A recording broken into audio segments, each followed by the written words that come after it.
Okay, since our God ang lagi pong nagbigay po ng promises po sa atin that if two or three gathered in His name, He is in the midst of them. Umasa po lagi po tayo that God is a miracle-working God. He can perform miracles for those who have faith in Him. Praise the Lord. Sa lahat po ng ating mga televiewers at sa iba't ibang sulok ng mundo, good morning sa inyo kung kayo sa Asia. Early in the morning sa iba't ibang part ng Europa at good afternoon, good evening sa part ng Southern and Northern America. All right. So ngayon, I want you to be ready this time. By the way, gusto ko kayong pasalamatan sa inyo pong patuloy na pananalangin. Hindi man namin kayo nakakasama sa pagpunta sa iba't ibang bansa para dalawin natin po mga churches. But I am very thankful for all of you sapagkat kami po ni Sister Lynn, ni Revlin ay patuloy na pinalalakas ng Diyos para abutin po natin ang ating pong maraming mga churches. At maging blessing po tayo. Kararating lang po namin noong Wednesday from US and praise the Lord, nag-celebrate po tayo ng anniversary doon ng ating church and God is so faithful. He is doing a lot of miracles and then nagkandag po niyo po lingkod ng Advanced School of Deliverance. Napakarami po ang pinagaling ng ating Diyos na buhay. Kaya God is amazing God. God is an amazing God. All right, and of course, narito po ngayon, I just want to inform you na one of our pastors in New Zealand ay nakarating po ngayon dito. Praise God, and her family.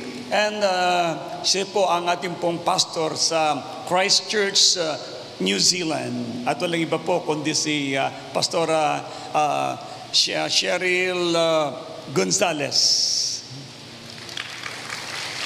Praise the Lord. Bumati ka sandali and para siya po ang ating pastora po doon sa New Zealand. Kasama po ang kanya pong asawa at ang kanya pong anak na malulusog. Praise the Lord. Halika yung dalawa din dito.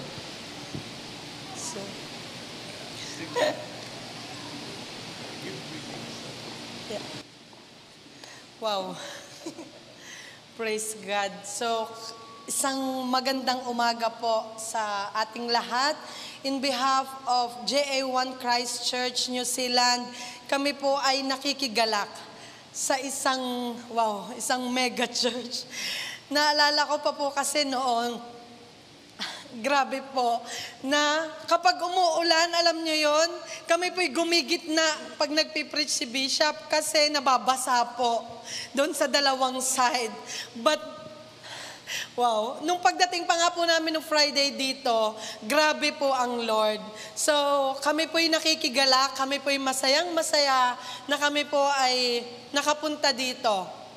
So, sa lahat po, yung may mga kamag-anak sa New Zealand, let us know po para amin po silang ma-guide. Sa biyaya po ng Lord, tayo po'y may 4 na gawain na sa New Zealand. So, sa Christchurch, yes po, praise God, sa Auckland, sa Wellington, and sa Dunedin, sa loob lang po ng 1 taon. So, biyaya po lahat ng Lord na hindi ko po inasahan. Talagang lahat po'y biyaya. Sa loob ng 35 years, hindi ko po alam na yung seed na itinanim ni Bishop sa aking puso sa murang edad ay nagbunga at may kasama pa. At hindi lang po yon, yung ipagtiwala po yung ministry natin sa New Zealand, talaga pong to God be all the glory. We welcome you all po sa JA1 New Zealand.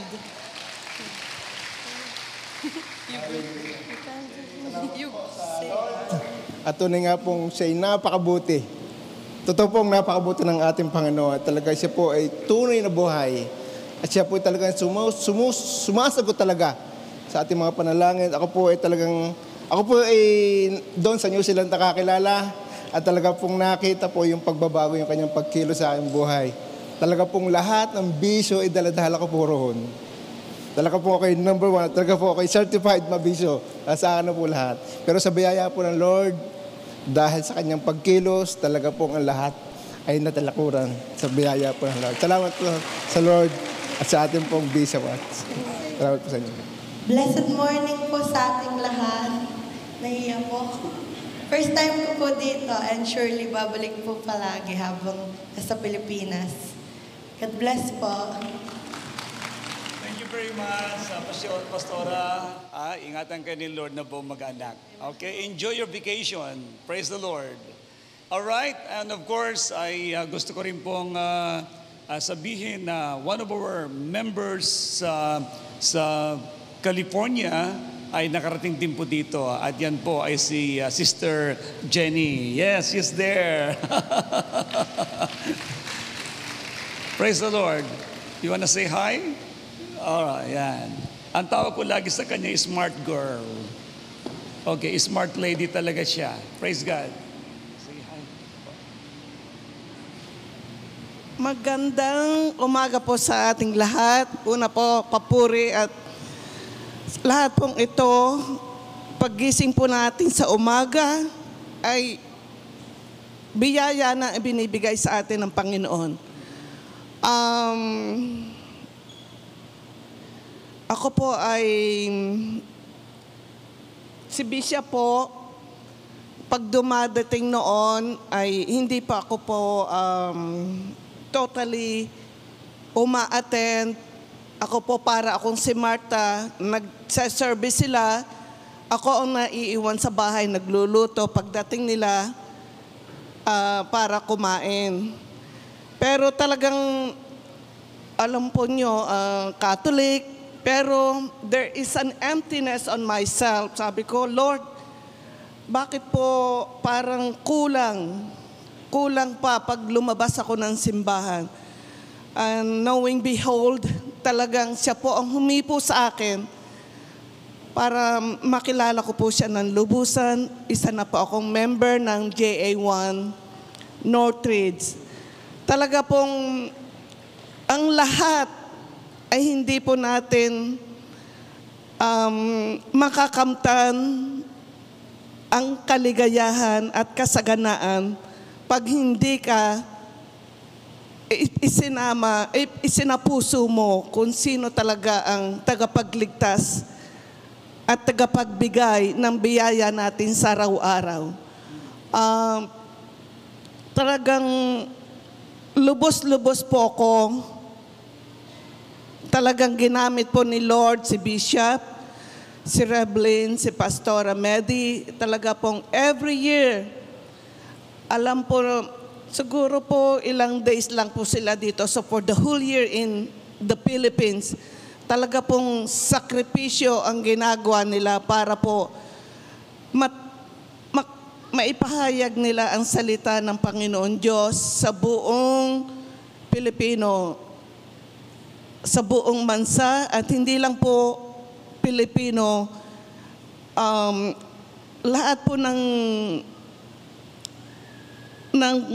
mga Italiano man po, mga Amerikano, talagang marami po siyang hinihipo. Kahit po doktor, sa kanya po rin lumalapit. Talagang maganda po at karunungang ibinibigay sa ating pong bisya para hipuin ang tao na para pagalingin. Sa sensya po na meron tayo, wala pong imposible. Siya lang po ang ating itataas at tatawagan sa ating pangangailangan. At siya po lahat.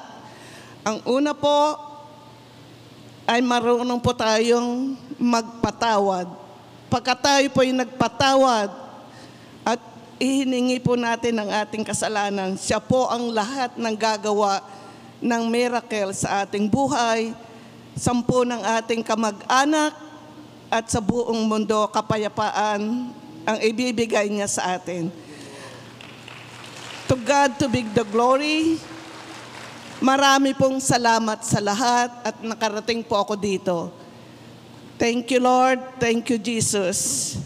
We love you, Lord. In Jesus Christ we pray. Amen. Totoo po yung para po siyang Marta. Noong una hindi namamansin, gusto lang magluto para sa amin. Now, na-born again at na-deliverance pa po siya. Palapakan natin ng Lord sa buhay po ni Sister Jenny. Alright, at sa mga ibang kapatid po natin ay of course welcome kung hindi man kayo Kung kayo galing sa iba't ibang bansa, nandun rin po yung mga taga-Italy. Yeah, praise God, sa Gamilan po siya. Okay, thank you very much, Madam. At ang inyong son, enjoy your vacation, okay? And ang Diyos ay mabuti. Okay, so let me share to you something, the Word of God today, and get ready. Ang topic ko po sa inyo, actually, pinamagatan po natin itong dangerous prayer. Actually, anong dangerous prayer? Parang nakakatakot, ano? Pero ang totoo, that is optimistic prayer. Okay, everybody say optimistic. Aggressive. Yan po ang tinutukoy po ng dangerous prayer po na yan. Why? It is because ang mga anak ng Diyos, pag nag-pray, may nangyayari. May magandang nangyayari pag nagpipray. Okay, let us read the book of Colossians, chapter 1, verse 19. Verse 9. Okay, for these reasons, since the day we heard about you, we have not stopped praying for you. We continually ask God to fill you with the knowledge of His will through all wisdom and understanding that the Spirit gives.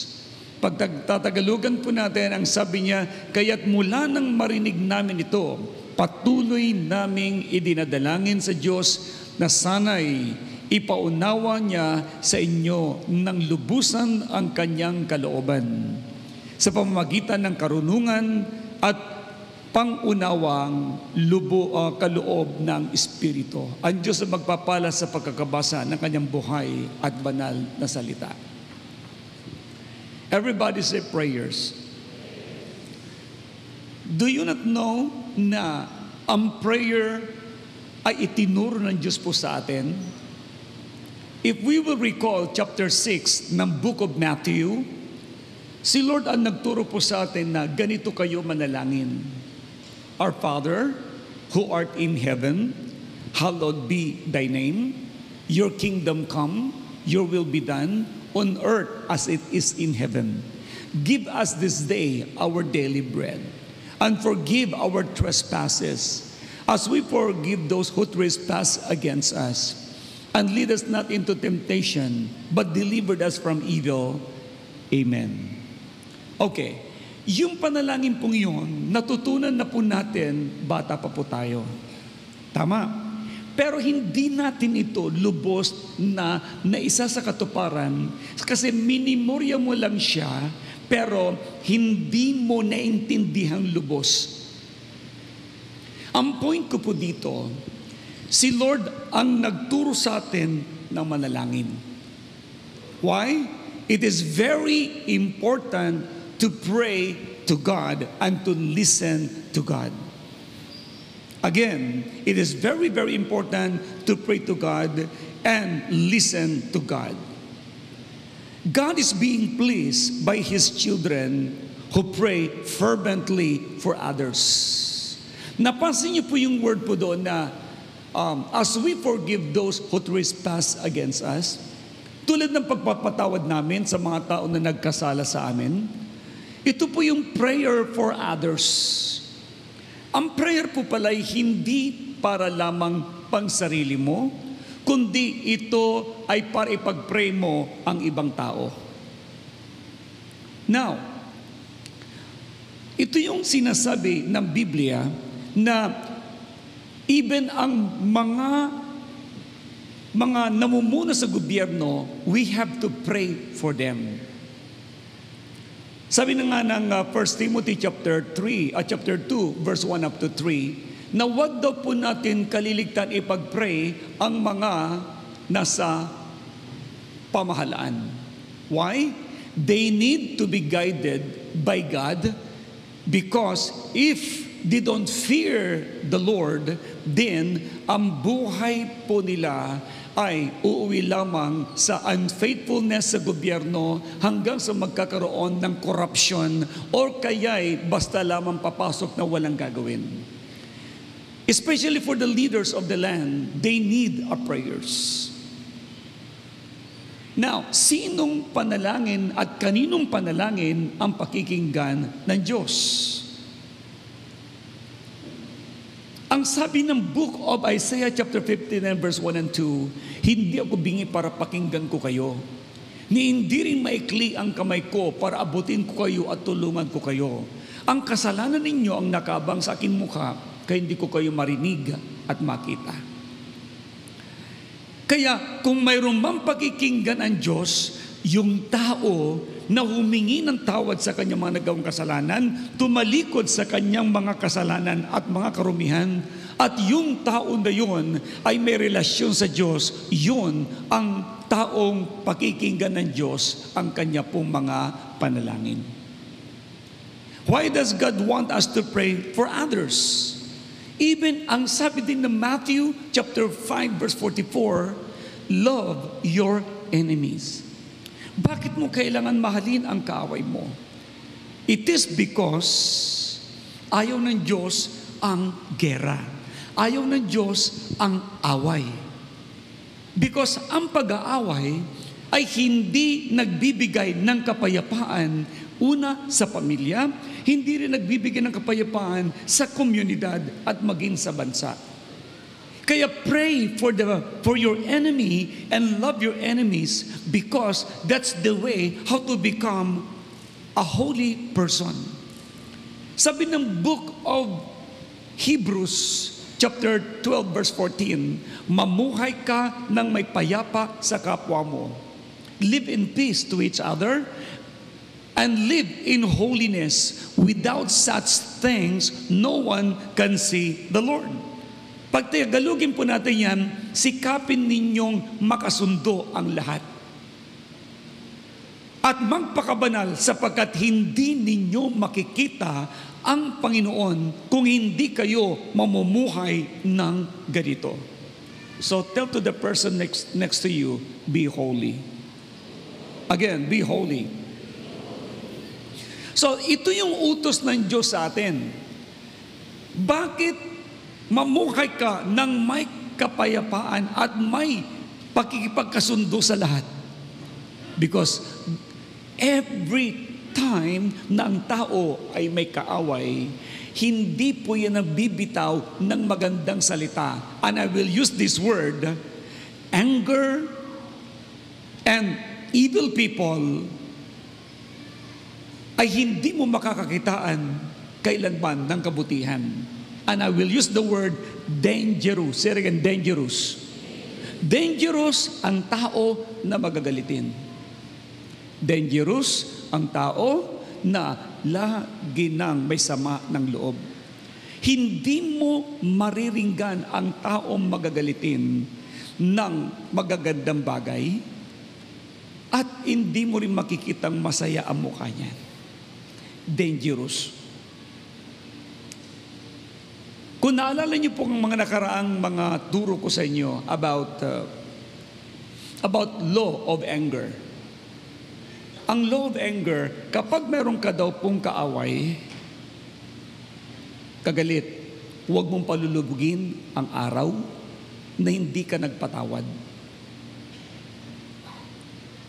Why?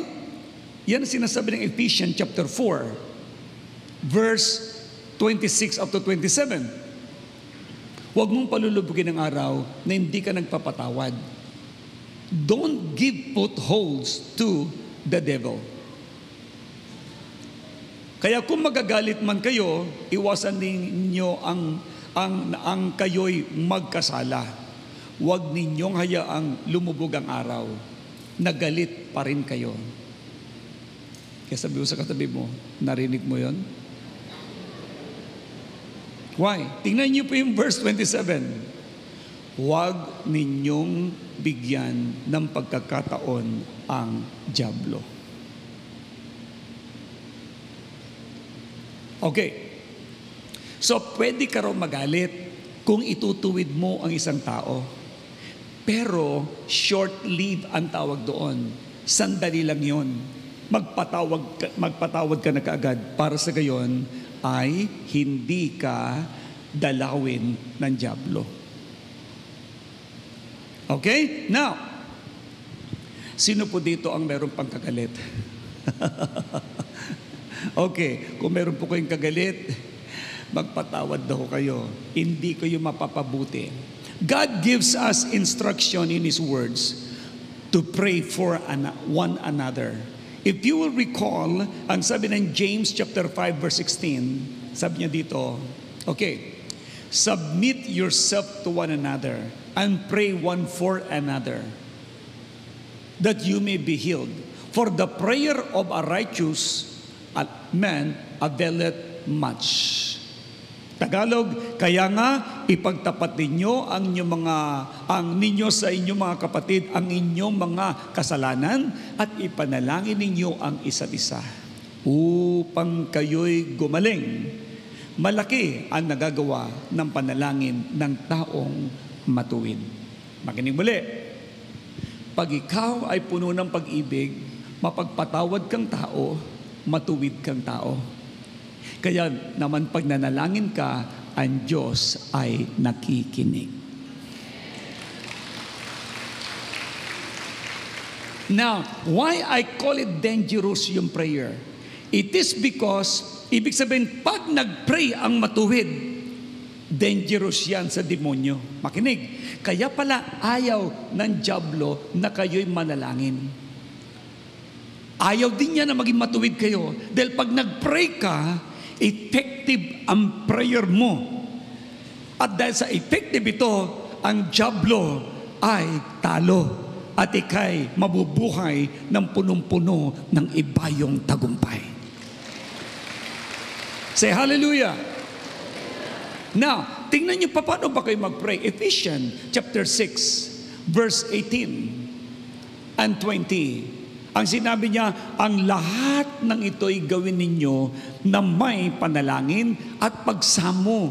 Manalangin kayo sa lahat ng pagkakataon, sa patnubay ng Espiritu. Kaya sabi niya dito, lagi kayong maging handa at patuloy na ipanalangin ang lahat. Come on, sabi natin muli, lahat. Lahat ang hinirang ng Diyos. Ipag-pray nyo din po ang bishop. Every day I've been praying for the whole JA1 people. And you have to pray for me also. Habang tayo nagpapanalangin sa isa't isa, we protect each other. Ang tanong naman, paano ba kami manalangin, Bishop Art? Ang prayer ay hindi memoryado. It comes from within. Galing sa puso mo. Hindi yung memoryado mo.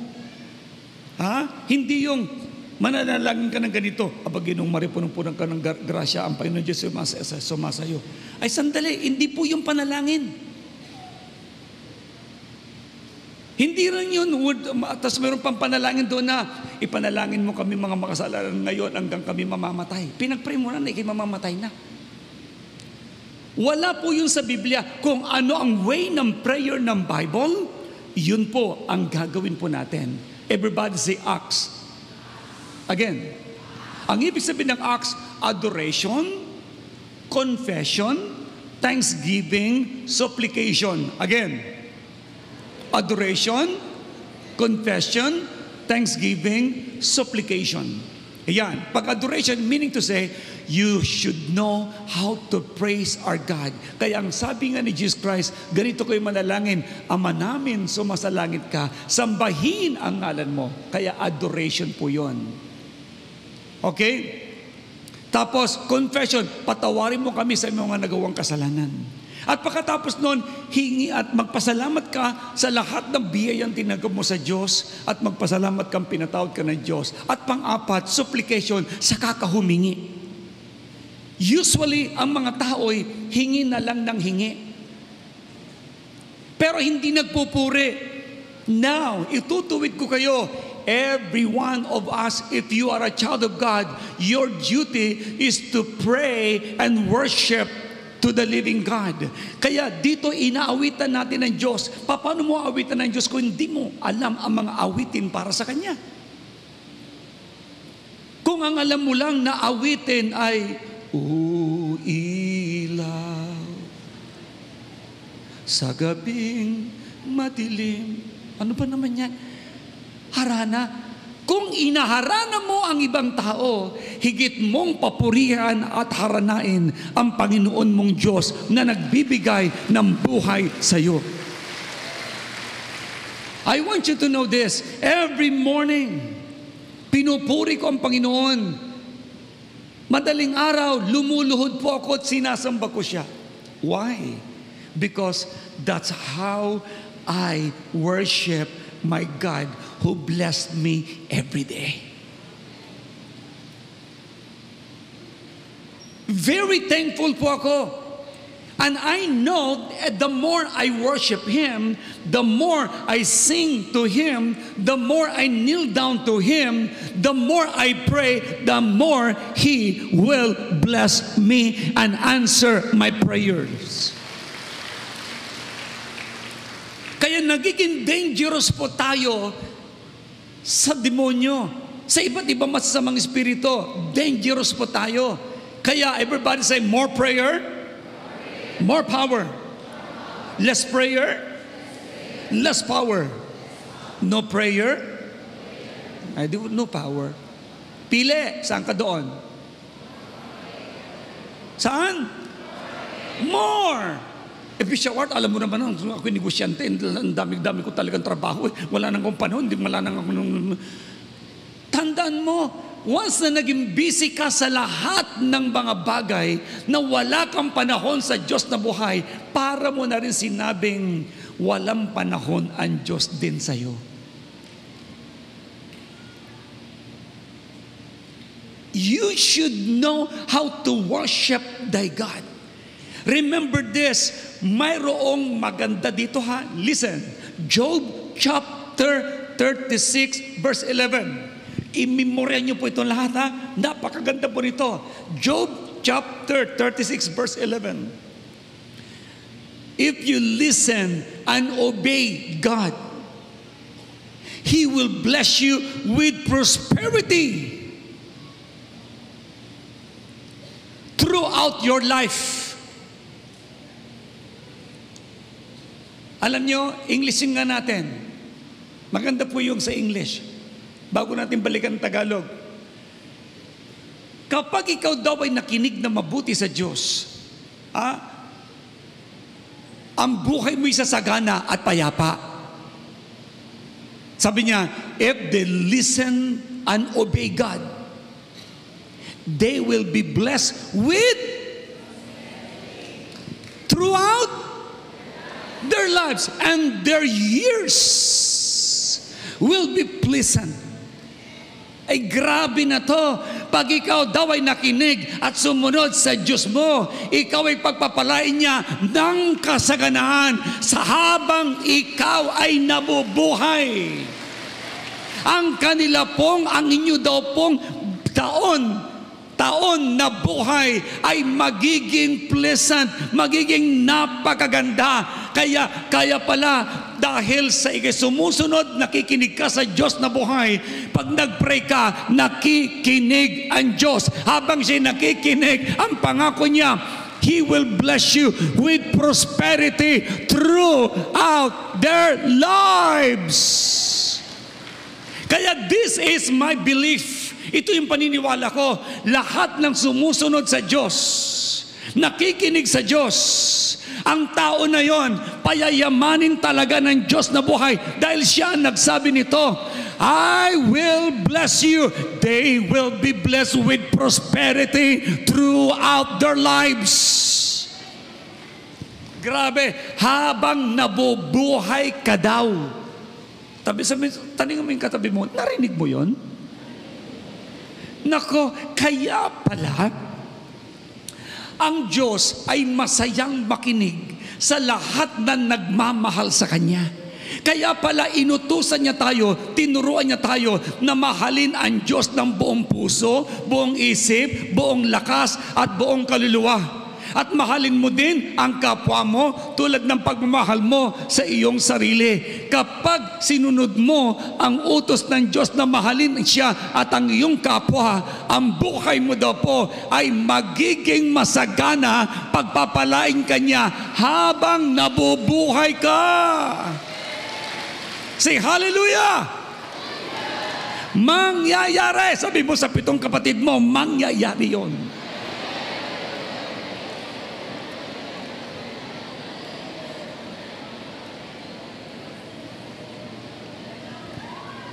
Hallelujah! Kaya pala dumadaloy ang pagpapala na walang patlang. I remember this, Isaiah 66 verse 12. Tama ba yung verse ko? Anong sabi niya doon? Ang Diyos ay nagpapadala ng pagpapala na walang sukat kang paglalagyan. Sabi niya, this is what the Lord says, I will give Jerusalem a river of peace and prosperity. The wealth of the nation will flow to her. Her children will be nursed at her breast, carried in her arms, and held on her laps. Tagalogin po natin. Ang sabi nga niya doon sa Tagalog, kung sila ay makinig at sa Diyos ay maglingkod, buhay na sagana at payapa sa kanila'y dudulot. Sabi ng Isaiah, tama ma? Job chapter 36 verse 11. Now, ito naman sabi ni Yahweh sa mga Israelites. Sabi ni Yahweh, padadalhan kita ng walang katapusang kasaganaan. Nakasimangot yung iba, hindi ko alam kung naiintindihan. Padadalan kita ng walang katapusang kasaganaan.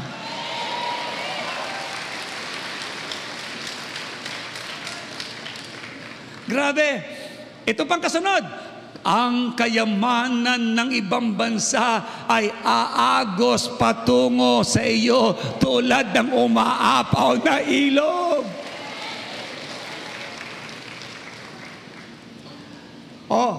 Ang makakatulad mo'y sanggol na buong pagmamahal na inaaruga ng kanyang ina. Mahalin mo lang ang Diyos, maniwala po kayo. Tagumpay ang inyong matatamo, mamumuhay ka ng higit pa sa inaasahan mong klase ng buhay.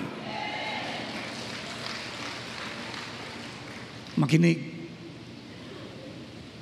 Ang Diyos, tinitignan niya ang kanyang mga salita kung nasa puso natin. Kaya ang sabi ng Book of Isaiah, I'm watching my words to perform it. Kaya habang nagbabasa ka ng salita ng Diyos, pagkatapos ng minimemorya mo, pinangahawakan mo yung mga salita niyang yun. Nililimi-limi mo ito sa isipan mo at sa puso mo, binibigkas ng bibig mo. Lahat ng pangako niyang bibigkasin mo at ito'y tinatanggap mo. Book of Numbers 14 verse 28. Papatulan ng Diyos yan at ibibigay niya ang iyong mga binibigkas. Everybody say hallelujah. Kaya tayo po'y dangerous. Bakit? Pag nag-pray ang taong matuwid, agad dinirinig ng Diyos. Praise the Lord. Now, naalala ko dito po, ang isa pong nag-pray, si Abraham. Sabi ng Lord kay Abraham, Abraham, gugunawin ko ang Sodom at Gomorrah. Sabi ni Abraham, ay bakit? Sobrang sama ng tao. Sabi ni Abraham, Lord, kasi pumasok sa isipan ni Abraham, nandoon ang pamilya ni Lot na kanya pong pamangkin. Ibig sabihin, mamamatay si Lot kapag gugunawin ng Diyos ang Sodom at Gomorrah. Nag-pray siya ngayon, Lord, sandali, kung mayroon akong matatagpuan na 50 na sumasampalataya, gugunawin mo ba? Sabi ni Lord, sige, alang-alang sa 50 na mananampalataya, hindi ko gugunawin ang buong kalupaan ng Sodom at Gomorrah. Tumawad si Abraham. Huwag naman kayo magagalit sa akin, Panginoon. Kung 45, binawasan ng 5. Kung 45 na lang ang mananampalataya doon, gugunawin mo pa rin ba? Sabi ni Lord, sige, alang-alang sa 45, hindi ko gugunawin. Tumawad uli si Abraham. Kung 40. Sige, hindi ko gugunawin. Tumawad uli. Kung 30. Hindi ko pa rin gugunawin pag may 30. 20. Grabing tumawad si Abraham, parang Batanggenyo. Tumawad ang tumawad. Kung 20 na lang, itutuloy mo pa rin ba? Sige, alang-alang sa 20 na mananampalataya, hindi ko gugunawin. Sabi ni Abraham, pasensya na po kayo ha, ako po talaga'y makulit ho. Kung ano na laang, kung 10? 10? Sabi pa naman ng Lord, sige, pag may 10, hindi ko gugunawin. Ito, huminto na sa pagtawad si Abraham. Then umaasa na siya, maski papano siguro, may 10, no? Buong kalupaan, milyon ang tao. Nung tinignan, walang 10, kundi pamilya lang ni Lot. 4 laang. Sabi ko nung binabasa ko yun, sana sinagad na lang ni Abraham ang pagtawad kung isa na lang. Huminto. Anyways, ang point ko dito, nag-pray ng todo si Abraham. And praise the Lord, wala talaga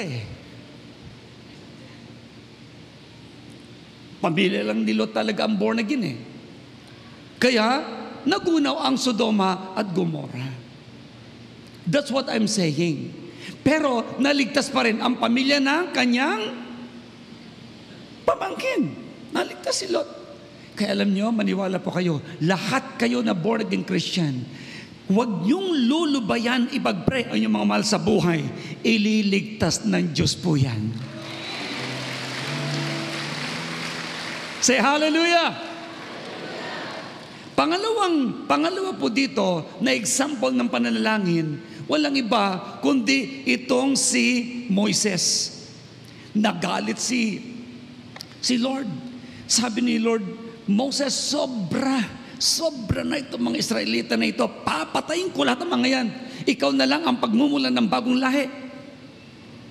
Sabi ni Moses, Lord, anong sasabihin ng mga Egyptian?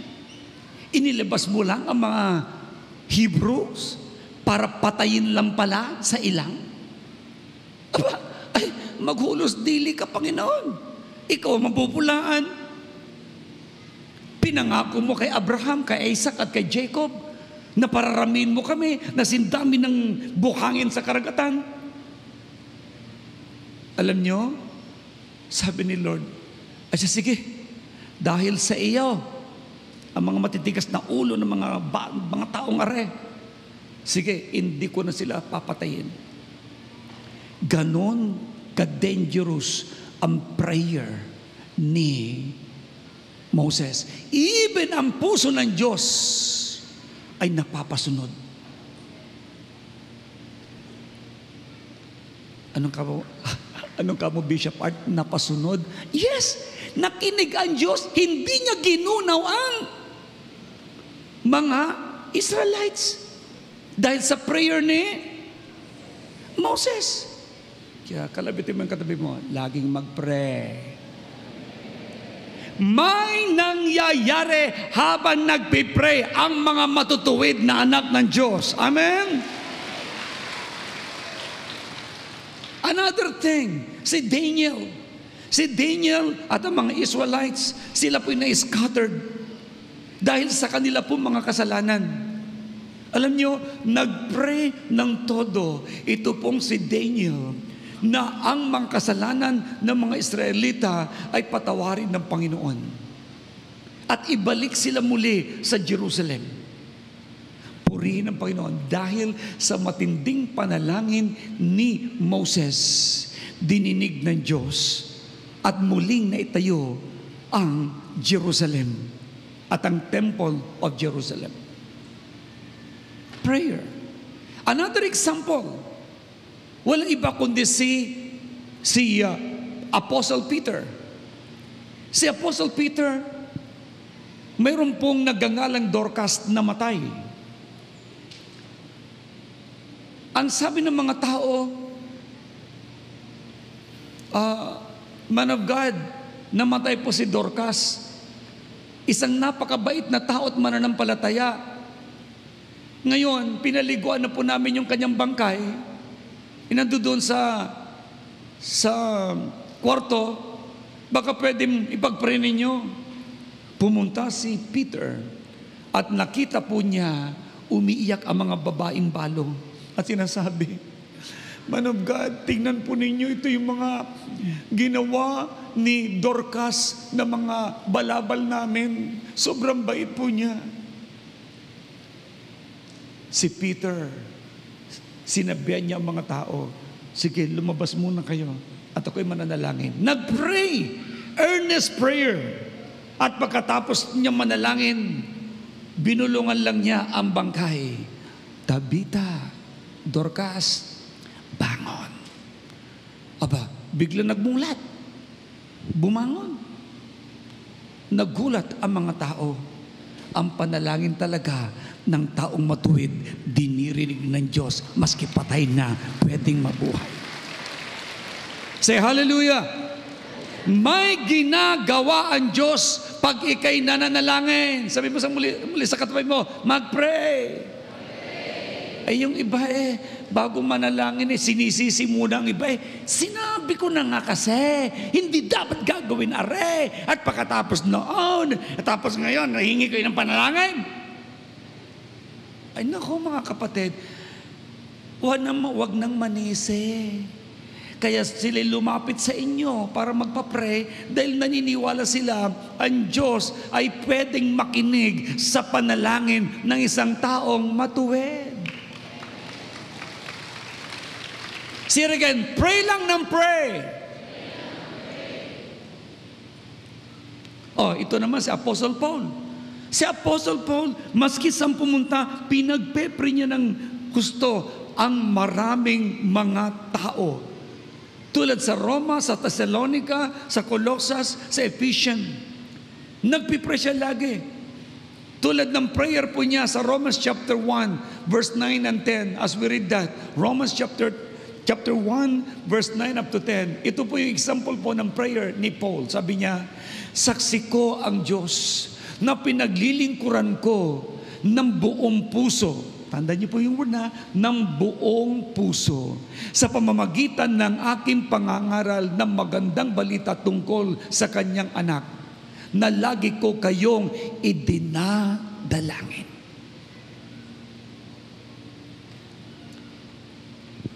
Lagi kong hinihiling na loobin nawa niyang ako'y makapunta riyan sa inyo.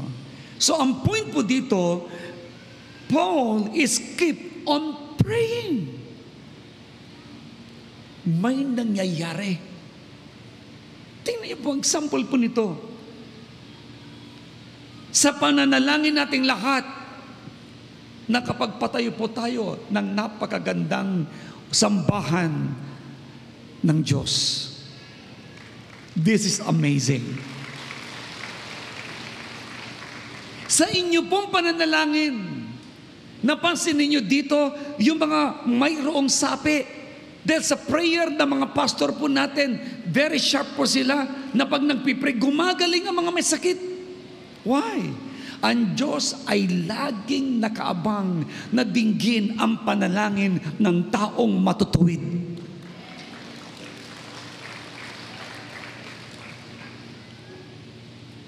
Now, example pa rin po dito si Jesus.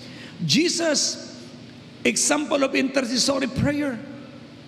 Lagi siya nag-pray at ang sabi niya sa John 17 verse 18 to 21, I pray, Father God, sabi niya, nanalangin ko, Ama, na pagkaisahin mo sila kung paano tayong dalawa ay nagkakaisa.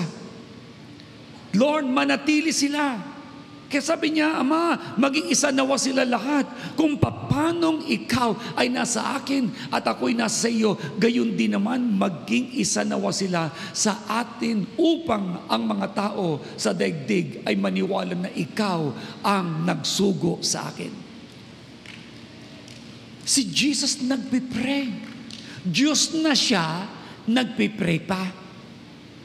At alam niyo kung sino pinagpipray po niya? Ikaw at ako. Nananalangin sa Father, Ama, magkaisa po sila, tulungan niyo po sila. May nangyayari. Si Jesus nagpray, ikaw pa kaya ang hindi manalangin? You have to pray. Now, paano tayo ngayon mananalangin? At sino-sino bang mga dapat natin ipanalangin? How to pray for others? Ito po yung mga sumusunod. Number 1, pray for others from the heart with sincerity.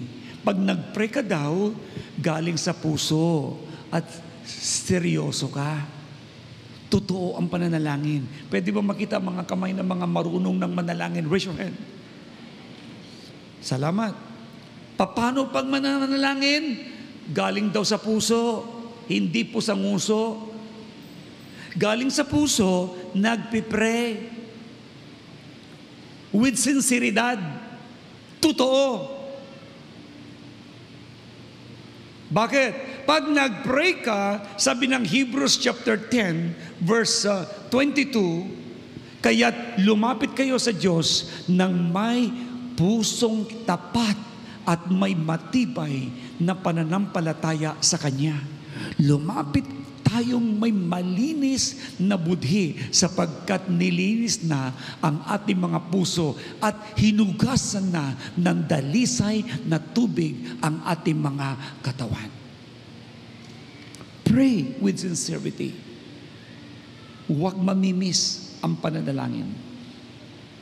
Pangalawa, pray for others in details.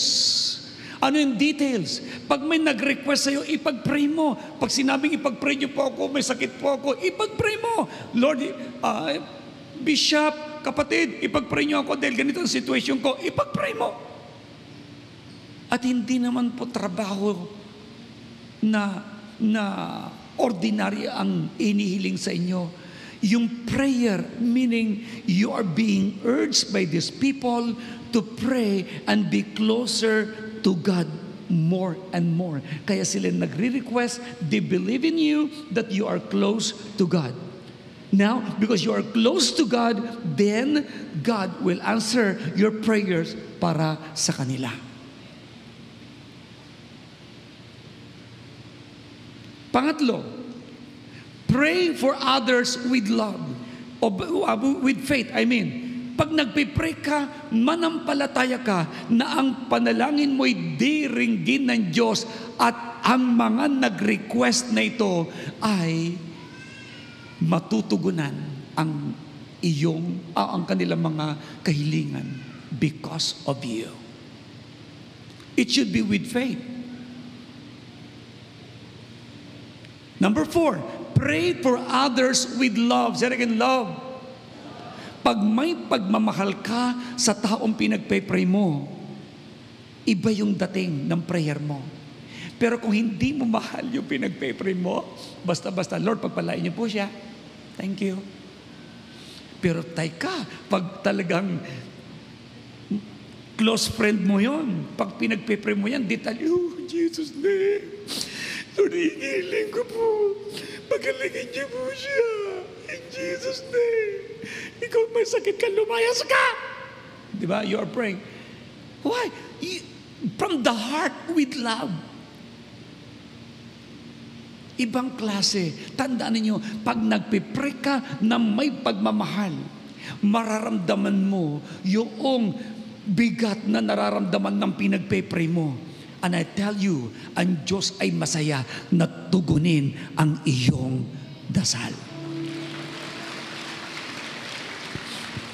Kaya nga mula sa puso. Kaya huwag kayong magtaka sa J1 Church. May mga intercessors po tayo po dyan. Nagpe-pray sila talaga ng todo-todo.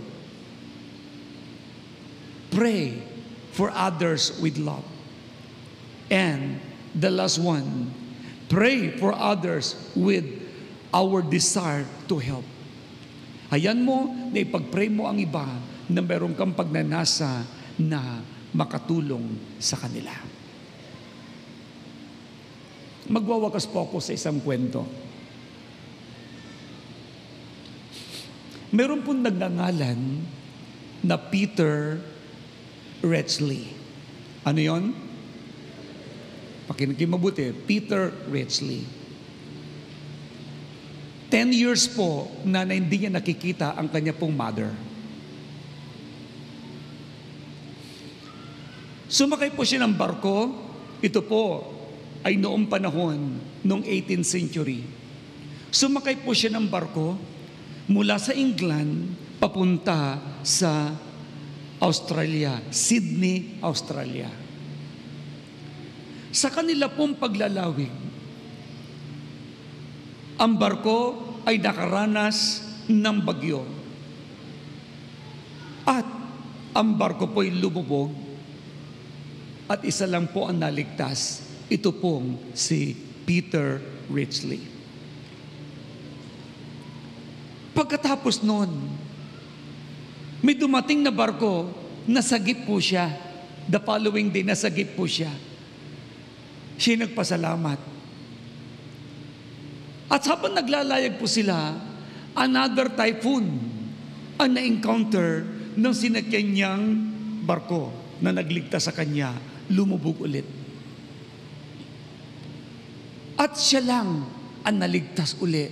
Lahat ng crew, lahat, sila po ay namatay. Siya lang ang naligtas. At may dumating uli na barko, siya ay lulutang-lutang at siya po ay naisalba, nailigtas. At doon sa pangatlong barko na yon, papunta rin siya ng Australia, lumubog uli. Sa pang-apat na pagkakataon, at siya po ang kaysa isa uli na naligtas. Totoo pong istorya po ito. At hanggang sa may pang-5 barko na papunta rin ng Australia, sinagip po siya, lumubog ulit. 5 barko ang sinakyan po niya na nagligtas po sa kanya, lumubog. Then, mayroon pong isang barko na dumating at ito'y naisalba. Dahil siya lang at din ang naligtas, lulutang-lutang, at siya ay nakitang hindi na kumakain at talagang sobra nang namamayat, basang-basa, binigyan siya ng pagkain, dinamitan po siya. Sa barko na yon, ay meron pong isang babae na laging nagsasalita.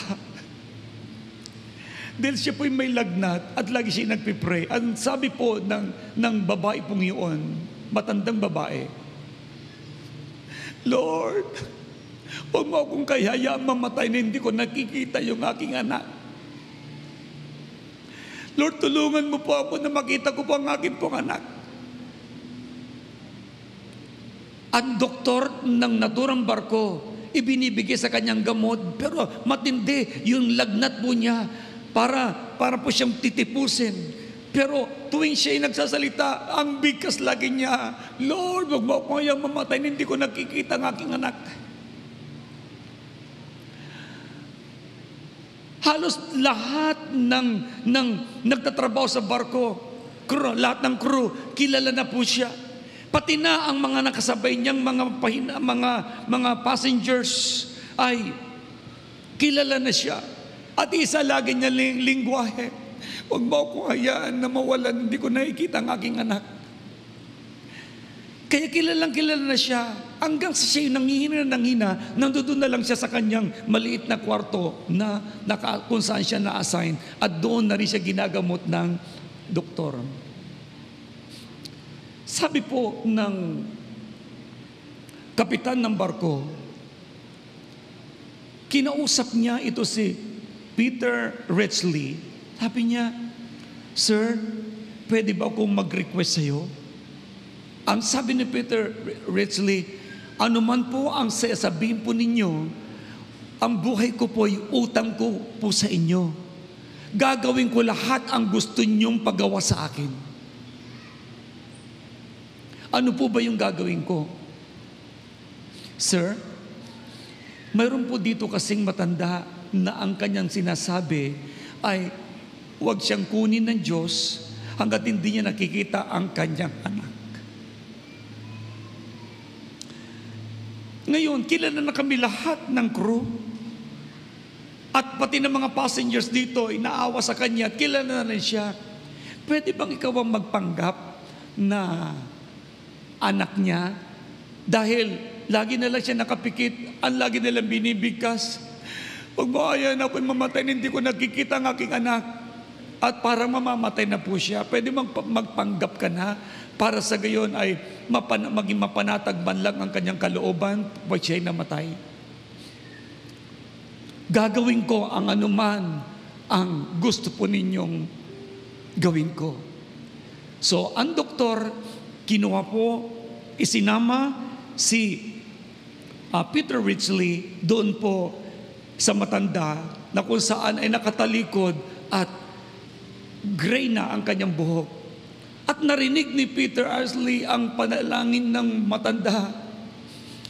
"Gusto ko pong makita ang aking anak. Huwag niyo pa ako munang kunin." Then, pinush na siya ng doktor. "Kausapin mo na." At nung kakausapin niya ito, kinawakan niya ang matanda at iniharap sa kanya si Peter.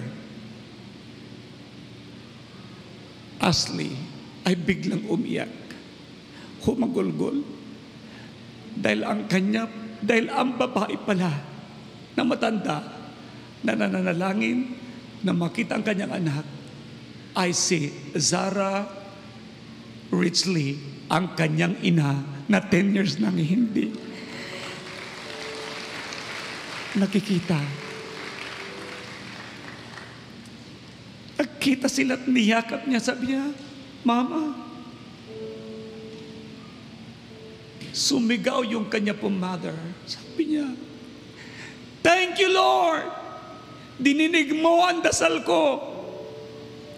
Kung saan imposibleng lugar na makita ko ang anak ko, dinala mo siya dito. Salamat, Panginoon." Nag-iyakan po ang maraming mga crew sapagkat sa tinagal-tagal na pananalangin ng mother, "Huwag mo akong kukunin, hindi ko nakikita ang aking anak." Dininig ng Diyos ang kanyang panalangin. Ang kanyang anak ay naligtas sa iba't ibang barko lumubog hanggang nakarating siya sa barko na yon na kinaroroonan ng kanya pong ina.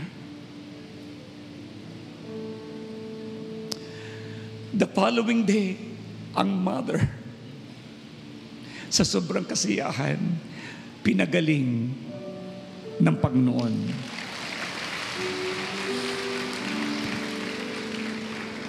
I'll tell you this. Prayer works. Akala mo walang nangyayari pag nagpe-pray ka. You don't even know. Yung araw-araw mong desire para maligtas, ma-born again ang anak mo, naririnig ng Diyos yan. Yung araw-araw mong panalangin para ma-born again ang pamilya mo, naririnig ng Diyos yan. May ginagawang himala ang Diyos na hindi mo nakikita. Remember, the God who created the heavens and the earth is always listening to the cry of His people.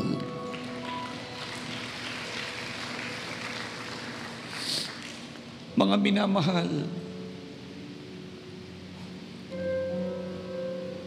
He's the God who could make a way when there seems to be no way.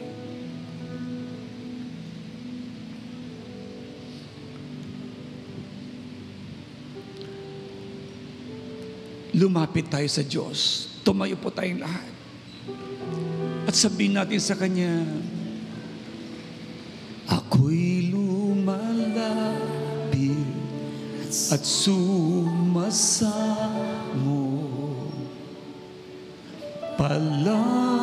palakasin ako, pagkat di ko kaya kung wala ka, Kristo. Kahabagan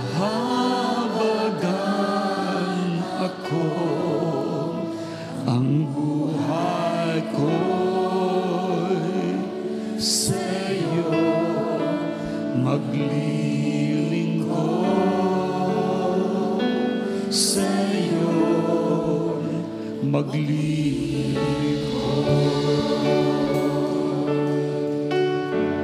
Ano man ang sitwasyon mo, ang Diyos ay buhay, nakahanda ng dinggin ang panalangin mo. Sa iyong pagsamo, ang Diyos ay makikinig. Lumapit po tayo. Let us sing this song from the bottom of our heart. Ako'y lumalapit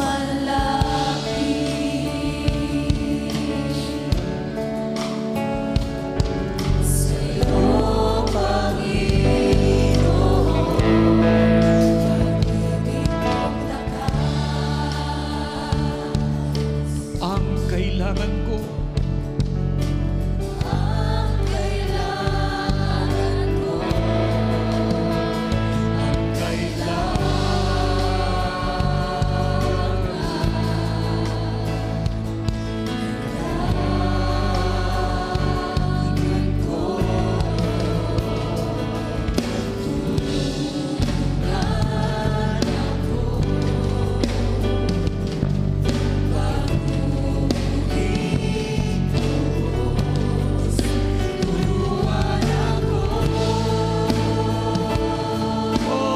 ako'y lumalapit.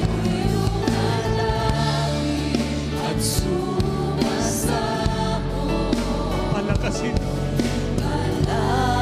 palakasin ako, Pagkat di ko kaya kung wala ka, Kristo. Kahabagan ako, ang buhay ko'y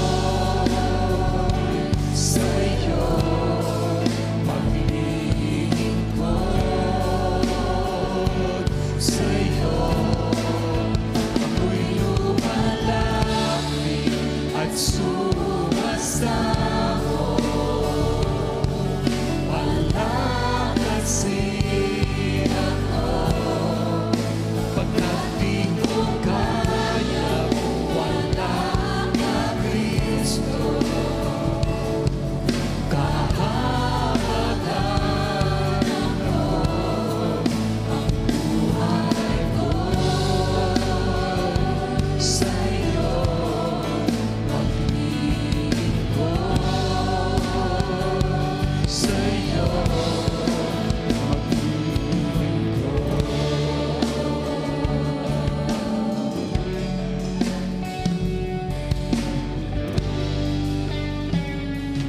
Sa oras na ito, yumuko at pumigit. Hayaan mong manalangin ka ngayon sa Diyos mula sa puso mo. Ika'y magpakumbaba. Kung nagkulang ka ng pananalangin, kung kulang ka rin ng panalangin para sa kapwa mo, kung hindi mo rin pinagpipray ang ating pong minamahal na bansa, ganun din ang mga namumuno sa bansa. Humingi tayo ng tawad sa Diyos. Sa oras na ito, magpakumbaba po tayong lahat. Close your eyes. You pray to the Lord right now. Humingi ka ng tawad sa Diyos sa anumang mga kasalanan na iyong nagawa. At ang Diyos ay handang makinig sa dalangin na iyong gagawin ngayon habang kayo nagpapakumbaba. Jesus, Lord, listen to the cry of your people. Listen to the cry of your people.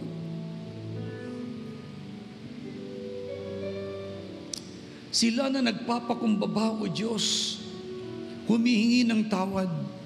Igawad mo, O Diyos, ang kapatawaran.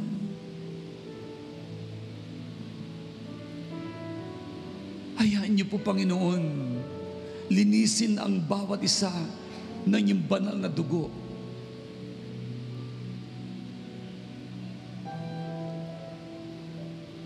And now, Lord, habang dumadalangin, dinggin niyo din naman ang kanilang inihiling. Pagbabago ng kanilang mga anak, kaligtasan ng kanilang mamahal sa buhay, kaligtasan ng kanilang mga magulang, kaligtasan ng kanilang mga kaibigan, kaligtasan ng aming pong komunidad. Lord, hayaan po ninyo